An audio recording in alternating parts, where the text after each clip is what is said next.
Muy buenos días, pueblo de Dios. En esta mañana quiero compartir con ustedes un tema que se me ha asignado en cuanto a la importancia de la predicación. La predicación es una actividad solemne que tenemos. Algunos no lo valoran, algunos no lo pesan en su verdadera dimensión. Pero la verdad es que cada vez que nos ponemos detrás de un púlpito, delante de nosotros está la decisión de vida o muerte eterna. Y una predicación, cuando tiene el mensaje del cielo, debe provocar dos cosas: o salvación, o rechazo o condenación. Si una predicación no provoca ningún tipo de reacción, quiere decir que no se cumplió con el propósito. Se cuenta la historia de dos personajes. Uno de ellos hablaba tan bien que la gente se emocionaba cada vez que lo escuchaba hablar. Y decían: ¡qué lindo que hablaste! El segundo personaje, cada vez que terminaba de hablar, la gente no estaba. Los había movido a la acción. ¿Comprenden la reacción? No basta hablar bonito, no se trata de hablar bien, no se trata de florear las palabras, se trata de tener el peso de la responsabilidad del mensaje de Dios cargado para compartirlo, a fin de que las personas puedan ser movidas a salvación o rechazo. Pero la predicación debe provocar estos elementos.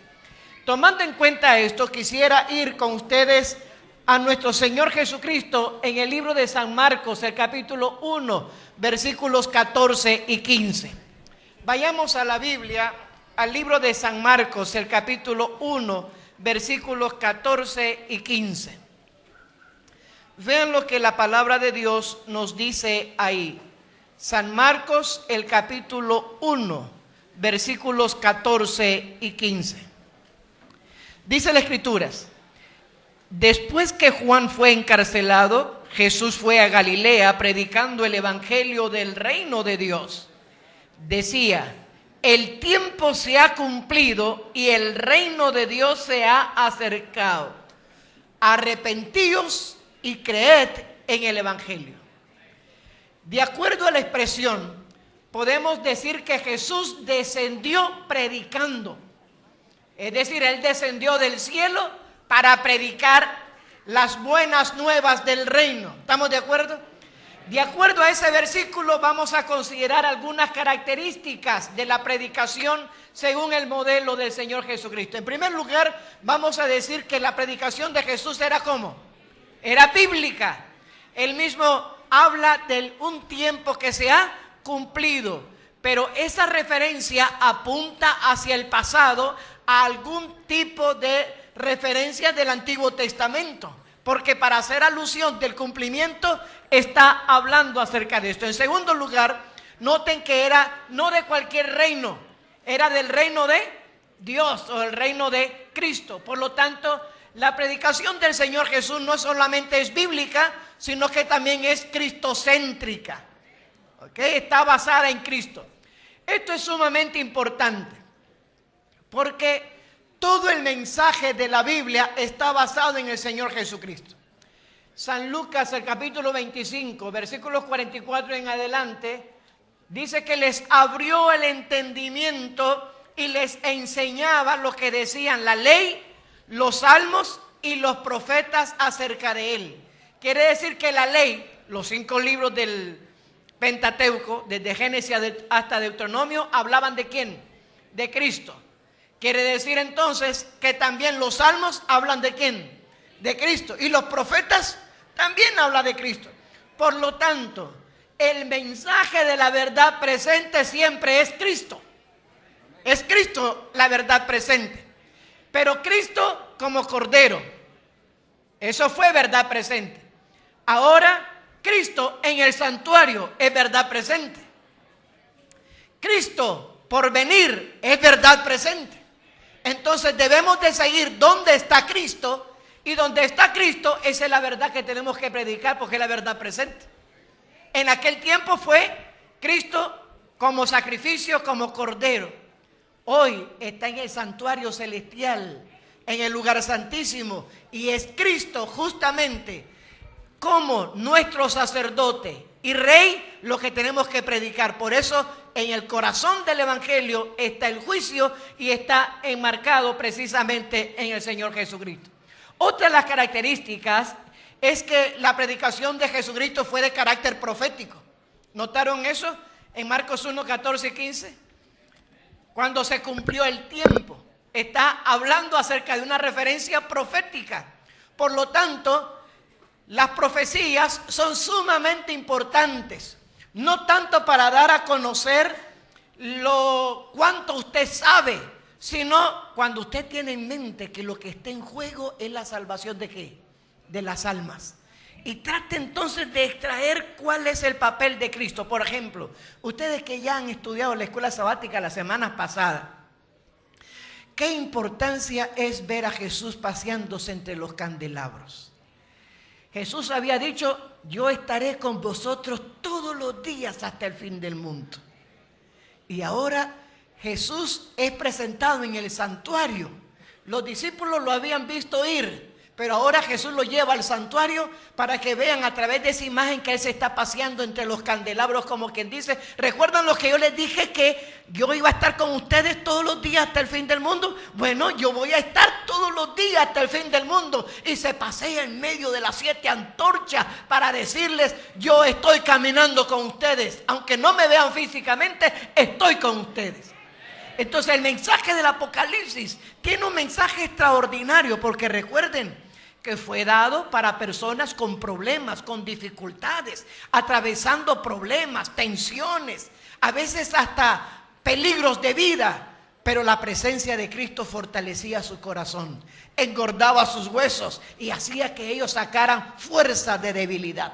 Así que en ese sentido, la predicación debe ser también profética, pero también debe tener un mensaje relevante. ¿Qué significa esto?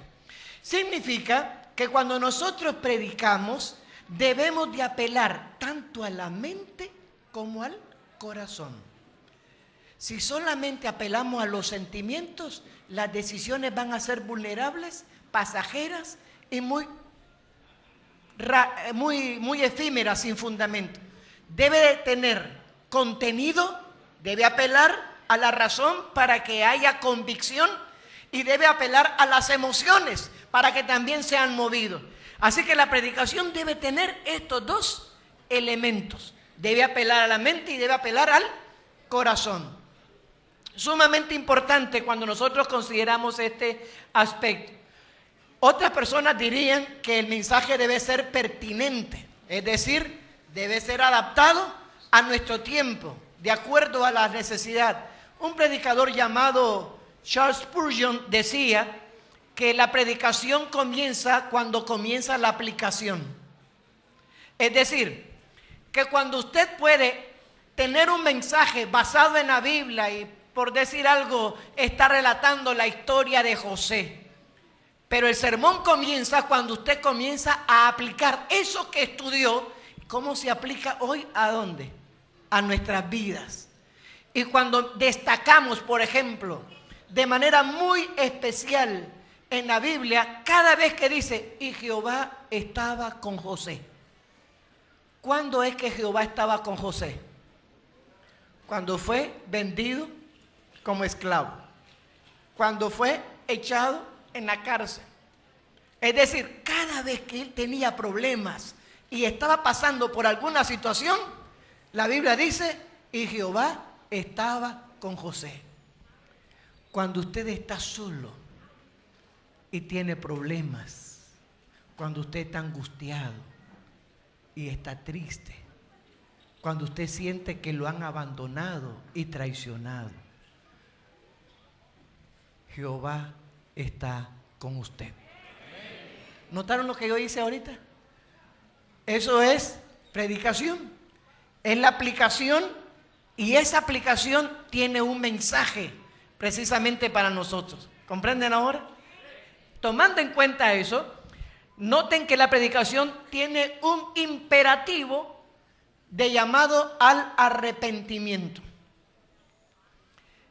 No confundan llamado al arrepentimiento con golpear y maltratar a las personas. Porque hay algunos que consideran que desde el púlpito hay que declarar la verdad, porque dice: levanta tu voz en cuello y denuncia los pecados. Nosotros no estamos para exponer los pecados, pero sí estamos para llamar a las personas al arrepentimiento. La verdad y la palabra es la que trae convicción por medio de la acción del Espíritu Santo en los corazones humanos. Y esa verdad presentada va a despertar en la mente de las personas la conciencia para buscar a Dios. Pero debe de haber un llamado ¿a qué cosa entonces? Al arrepentimiento basado en la verdad. Por ejemplo, cuando el Señor Jesús predicó, cuando Juan el Bautista predicó, hablando del reino de Dios, decía: el reino de los cielos se ha acercado, arrepentíos. ¿Por qué se van a arrepentir? Porque el reino de los cielos y necesita ciudadanos del reino, con ciertos principios que están ahí para ser ciudadanos del reino. Y luego aparecen los principios, Mateo 5 al 7. La gente piensa, razona, se convence, se conmueven y al final toman una decisión. ¿Comprenden ahora? Sigamos. El otro aspecto es que es un llamado ¿a qué cosa? A la acción. Lo que les mencionaba, todo sermón, toda predicación debe terminar con un llamado, y ese llamado debe mover a la acción. Les digo algo de manera especial. Cuando usted va a predicar, y si es por primera vez que va a predicar, todos nosotros sentimos nervios. Todavía a mí me da nervios. Pero le voy a decir por qué. Me da nervios por la carga y el peso que tengo de lo que voy a predicar. Y me pregunto 1, 2, 3, hasta 10 veces: ¿es este el mensaje que yo debo de predicar? Y entonces mi oración es que espero que consuele, que llegue, que haga reflexionar y que produzca en la mente de las personas convicción, contrición y acción. Dada esa carga, sabiendo que tenemos esa responsabilidad y que las personas tienen que ver con la vida o la muerte eterna, resulta solemne el hecho mismo de pararse detrás de un púlpito para tomar o para predicar o para anunciar un mensaje. El hecho que nos escondemos detrás de un púlpito es precisamente que tiene un significado, que nosotros debemos de estar escondidos detrás del Señor Jesucristo y que nuestra vida debe de ser una autoridad cuando presentamos la palabra de Dios y debe estar en correspondencia con el mensaje que nosotros predicamos. Otro aspecto importante es que cuando usted predique, les voy a mencionar algunos aspectos prácticos. No meta la mano en la bolsa. Porque a veces de los nervios uno mete la mano en la bolsa. Pero los que son psicólogos van a encontrar que cuando usted mete la mano en la bolsa, eso da un mensaje. El mensaje es como que usted, no está seguro o no es verdad. ¿Comprenden ahora? Las manos deben de estar libres. Deben de estar libres. El contacto visual con las personas es sumamente importante. Porque el Señor Jesús, dice el deseado de toda la gente, que cuando Él se paraba, miraba cómo la verdad se iba hincando en el corazón de las personas y miraba la reacción de ellos. Y entonces cuando miraba la reacción que estaban respondiendo, entonces Él venía y fortalecía aquellas palabras para que la verdad se profundizara en el corazón de ellos. Así que un predicador debe tener contacto ¿qué? Visual. Pero cuando es por primera vez, uno mira al cielo, mira la tierra, mira el papel y no quiere ver a la gente.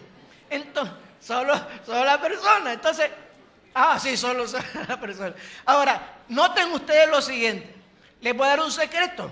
Cuando usted va a predicar por primera vez y siente ese nervio, ¿verdad? Y no puede ver a las personas así, sus reacciones.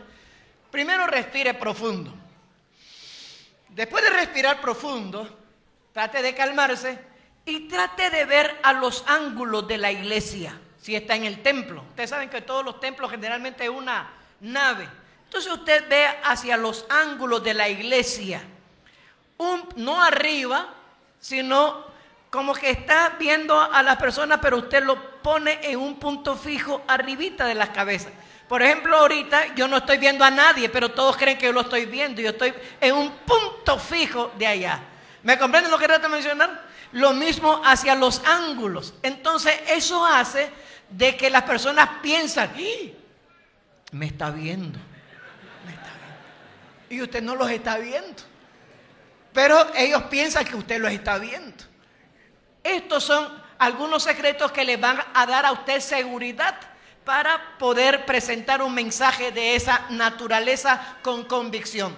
Otro de los elementos es que basado en todos estos 5 aspectos de la predicación de Jesús, uno debe de hablar con claridad, con convicción y con la seguridad que ese es el mensaje que Dios ha puesto en el corazón de usted para compartir con las personas. Segundo, supongamos que usted va a predicar y llega el pastor del distrito, o llega el presidente de la misión, o llega un departamental. ¡Ay! Ahí está el departamental, ahí está el presidente, ¿y qué vamos a hacer? Y entonces, usted piensa en lo siguiente. Yo pasé por eso. Y antes, en una ocasión, estaba en varias ocasiones, y llegaba el presidente de la Unión, y entonces, ¿y ahora? Y me toca a mí, ojalá que le toque a él, decía yo. Y entonces cuando le decía por cortesía, bueno, como nos ha enseñado que por cortesía, pastor, ya que nos está invitando, que usted está aquí, quiero invitarle para que usted pase y tenga la predicación. No, quiero escucharte. Ay, Señor. Entonces yo me ponía todavía más nervioso. Pero llegué a una conclusión, que tanto él como todos nosotros tenemos necesidad de Dios. Y que no debo de verlo a él como súper, sino que tengo que verlo como alguien que también necesita de Dios. Y tomando en cuenta eso, me concentraba en el tema y procuraba entonces presentarlo de la manera como debería de ser para impactar el corazón de la mente. No es para exhibirse, no es tampoco para ostentar conocimiento, no es tampoco para llamar la atención hacia uno. El predicador debe llamar la atención hacia la cruz de Cristo, hacia la intercesión de Cristo y hacia el Cristo crucificado y próximo a venir. Así que en ese sentido debemos de tener en cuenta esto. Noten lo que la sierva del Señor dice en Ministerio Pastoral, la página 217. Que la palabra de Dios hable a la gente. Que quienes han oído solo tradiciones y máximas de los hombres, escuchen la voz de Dios, cuyas promesas son un sí y un amén en Cristo. El mensaje debe ser centrado en la palabra de Dios. Traten de evitar, no quisiera decirlo de manera dogmática, pero sería lo mejor. No usemos fábulas en la predicación. No debería usarse fábulas en la predicación. Debemos de ser lo mejor, más original, y a veces tratar de buscar en la Biblia ilustraciones mismas que vayan compaginadas con el tema que queremos presentar.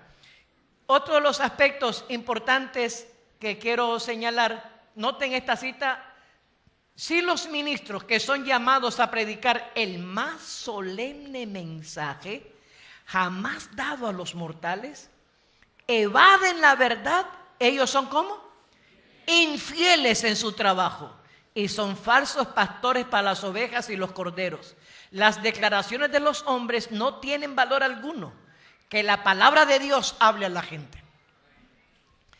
Hoy día necesitamos presentar, ustedes van a ver cita, hay mensajes de cuño antiguo, es decir, mensajes que tienen que ver con no solamente una carga bíblica, un contenido bíblico, deben de ser relevantes, deben de ser proféticas, deben de ser actualizadas a nuestro tiempo.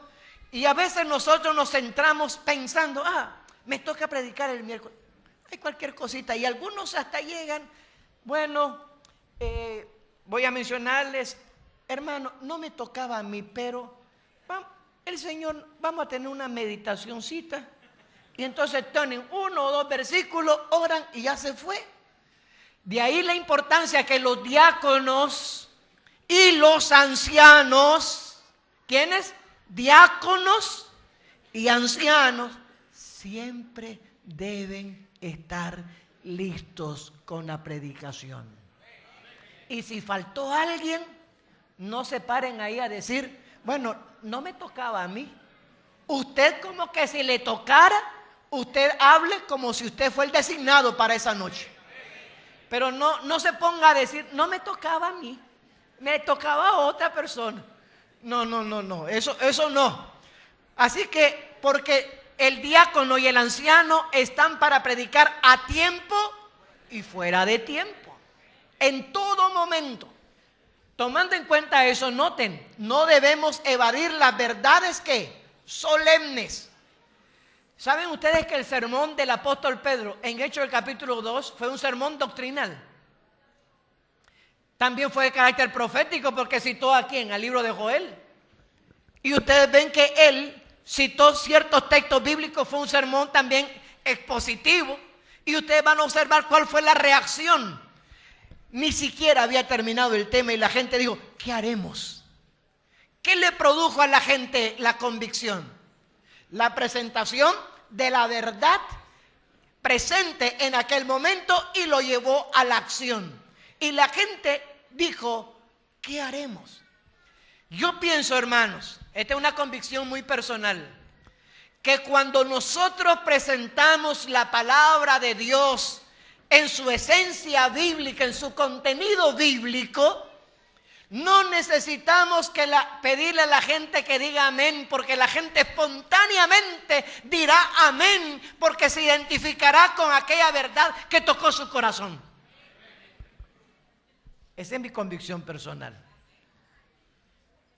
Creo que cuando la verdad ha sido clara, bien presentada, va a producir en la gente convicción y la reacción natural para decir o responder al llamado. Noten esta otra cita. Jesús es el centro viviente de todas las cosas. Resaltemos a Cristo en cada sermón. Expansiémonos en las excelencias, la misericordia y la gloria de Jesucristo hasta que Él sea formado interiormente como nuestra esperanza de gloria. Así que, hermanos, el sermón debe ser cristocéntrico. Noten lo que dijo Charles Spurgeon en esta cita corta. Si un hombre es capaz de predicar sermones sin Cristo, no le hagas daño a ti mismo escuchando. Es decir, no debemos presentar sermones cainíticos. ¿Qué significa presentar sermones cainíticos? Que el sermón como una ofrenda sin sangre no sirve. La ofrenda de Caín era sin sangre. Por lo tanto, presentar un sermón sin Cristo,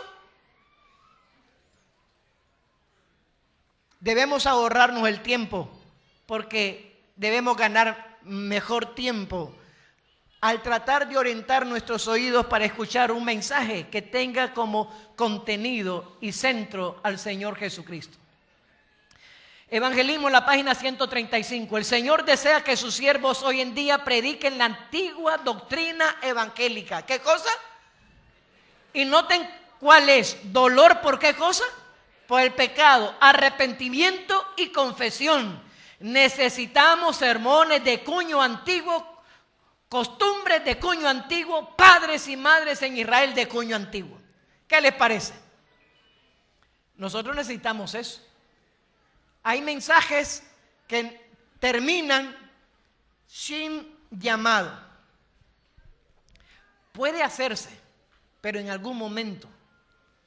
Porque hay mensajes que te llevan y en algún momento a veces produce una reacción de las personas cuando usted sabe que los ha llevado hasta el máximo y entonces usted corta inmediatamente, la gente se quedó como esperando más. Y usted terminó y la gente está esperando más. Como decimos nosotros, los dejó con agua en la boca. Y se sentó. Y la gente dice, ¿y ahora? Ellos están reflexionando sobre el mensaje presentado. Esa es una forma de terminar. Pero generalmente se debe terminar con un ¿qué? Llamado. Basado en lo que hemos presentado. Ahora, en los llamados, voy a mencionarles que ustedes han visto que hay que hablar de manera positiva en un llamado. Usted no diga, no hay en esta noche alguna persona que ya le está diciendo que no hay. Usted dice, no hay en este momento alguien que se está diciendo, no hay. Pero usted puede decir, sé que Dios está tocando el corazón de muchos de ustedes. Lo estoy viendo en el rostro de ustedes. Sé que Dios los está llamando. Y entonces usted puede hasta acercarse. Yo sé que usted, Dios la está llamando. Porque he visto cómo sigue el tema y el mensaje. Y le está hablando a ella, olvídese de todos los demás. Yo quiero invitarle para que usted acepte a Cristo. ¿Comprende lo que trato de mencionar? No tengamos miedo. Esa es una forma de hacer llamado. Algunos que han estado conmigo en el Guayacán y algunas campañas, yo he hecho llamados así, directos, personales a las personas que están en el auditorio o que están en la iglesia. Así que hablemos de manera ¿cómo? Positiva. Sé que Dios está trabajando en el corazón. Y quiero invitarles a ustedes para que ustedes acepten a Jesucristo como su Salvador personal. ¿Verdad? Entonces ustedes hacen ese llamado. Vuelvo a repetirle. Vuelvo a tomar la idea hacia el ángulo y ustedes los invitan a levantarse. Y entonces la gente piensa, me está diciendo a mí. Y usted está viendo al ángulo, usted está nervioso, pero usted está, levántese. Entonces se levantan algunos allá. Porque ellos piensan que usted le está hablando a ellos. ¿Okay? Entonces son secretos que hay que ustedes tienen que aprovechar precisamente para explotar. Noten lo que dice acá, ninguna rama de la verdad que ha hecho al pueblo adventista del séptimo día lo que es, debe de ¿qué cosa? De debilitarse. Quiere decir que hay que presentar mensajes del juicio en el contexto de Cristo. Hay que presentar la segunda venida de Cristo. Hay que presentar el santuario celestial. Hay que presentar la ley. Hay que presentar el sábado. ¿Saben ustedes que estos mensajes deben ahora predicarse con más énfasis? Porque nos vamos orientando hacia el gran clímax del conflicto entre el bien y el mal. Y necesita la gente salir de Babilonia. Por lo tanto, tenemos que afirmar más, pero no presenten la ley sin Cristo. No presenten el juicio sin Cristo. No presenten el santuario sin Cristo. Cristo es la esencia del mensaje. Por último, predique toda la doctrina que usted conoce y aprenda más y más siempre, pero prediquen siempre, no para que la gente pueda creerla, sino para que los hombres sean salvos por creer en ella. ¿Notan esa de Philip Brooks?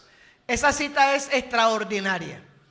Dios nos ha llamado a nosotros para presentar un mensaje relevante en este tiempo. Y tenemos una carga.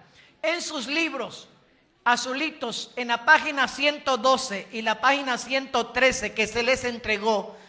¿Cuántos lo tienen ya este material? Por lo menos la Misión Norte, sé que lo tienen todos. Cuando se inscribieron se les entregó el paquete y dentro de ello estaba esto. En la página 112 y 113 aparece ahí los diversos tipos de sermones. El textual, el temático, el doctrinal, el expositivo, pero solamente como bosquejo. Eso ustedes lo detallarán en la escuela laica con los pastores para que tengan mayor amplitud y conocimiento.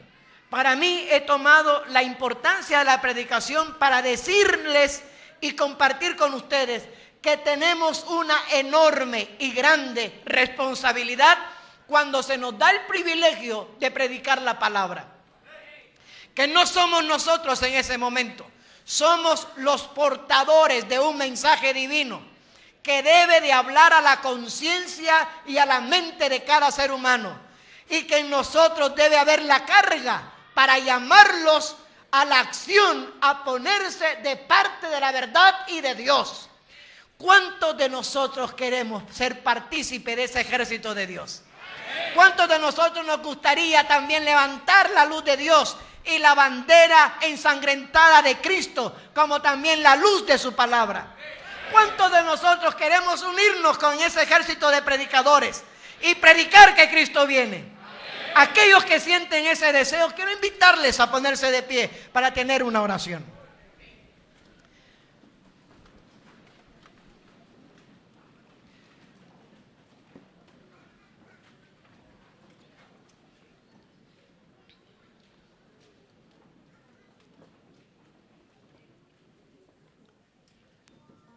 Buen Padre Celestial, aquí están tus hijos. Estamos de pie, porque cuando Isaías vio el trono alto y sublime, y después de reconocer tu gloria y decir, ay de mí, que soy hombre inmundo, de labios inmundos, que habita en medio de gente inmunda. Cuando tocó sus labios el Señor,